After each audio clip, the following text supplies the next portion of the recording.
Okay. Clark? Susan? Javier. Sarah. Elijah. Kira. Today I'd like to tell you about a national debate that has been going on over 30 years and has yet to get less complicated. This debate involves Native American foster and adoptive children and a federal law that dictates how they are placed in foster or adoptive homes. Our children are the future of our nation, and we have a duty to them to ensure that they have the best upbringing possible. Unfortunately, the definition of what is best for them isn't always quite so clear. Let me give you a specific example. In a recent Supreme Court case, referred to as the Baby Veronica case, a Cherokee Indian baby was put up for adoption by her birth mother, her non-native birth mother. She was adopted by a young non-native couple, Matt and Melanie Capobianco. In a text conversation between the birth mother and the birth father, Dustin Brown, the birth father gave up all rights to Veronica before she was even born. During the course of the trial, Dustin testified that he had only done this because he thought he was only giving up the rights to the birth mother. So then whenever he found out that the child was put up for adoption, he decided to sue the Capobiancos for custody. Dustin Brown is a member of the Cherokee Indian tribe, and therefore he was able to use the Indian Child Welfare Act as an argument and win custody of Veronica at about 2 years of age. The Capobiancos were able to appeal and win back custody of Veronica, but by that point they had already lost 2 years with her.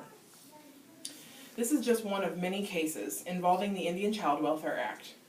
The Indian Child Welfare Act, or ICWA, was enacted in 1978 as a guide of how children of Native American descent are placed into foster and adoptive homes.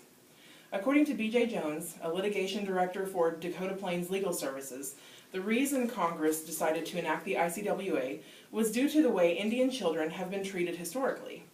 In an article he wrote for a law magazine on AmericanBar.org, he stated that before 1978, as many as 25 to 35% of the Indian children in certain states were removed from their homes and placed in non-Indian homes by state courts, welfare agencies, and private adoption agencies.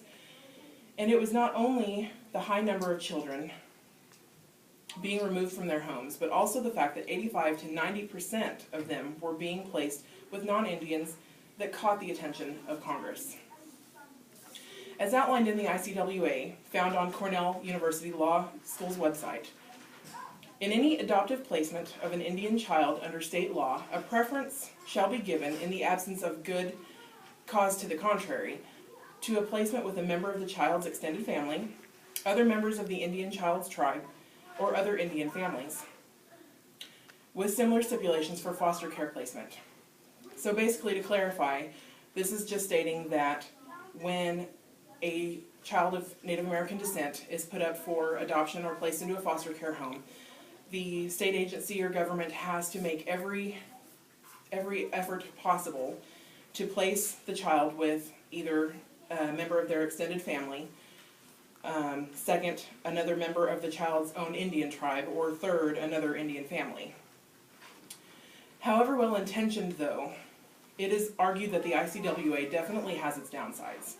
For example, the number of displaced Native American children vastly outweighs the number of ICWA-approved homes. According to an article in the New York Times, authored by journalist Dan Frosch in April 2013, in Bernalillo County, New Mexico, for instance, there are 65 Native American children in state custody, but only 5 approved Indian foster homes. So as you can see, there are definitely two sides to this coin. On one hand, you have displaced Native American children unable to be placed into a home for sometimes years because there aren't enough ICWA-approved homes available. In fact, in Frosch's article on the Baby Veronica case, Mark Fidler, one of the lawyers acting on behalf of the Capobiancos, was quoted as saying that while the act is well-intentioned, He contended that its application has become misguided, where a stable family environment is too often eclipsed by a desire to keep children linked to their tribe.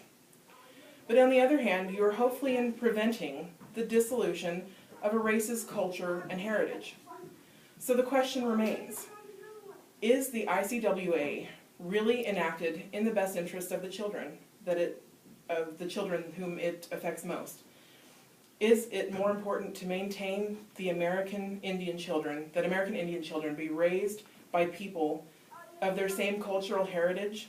Or is it more important that they be raised by a loving and supportive family, no matter what culture and heritage it possesses? Thank you.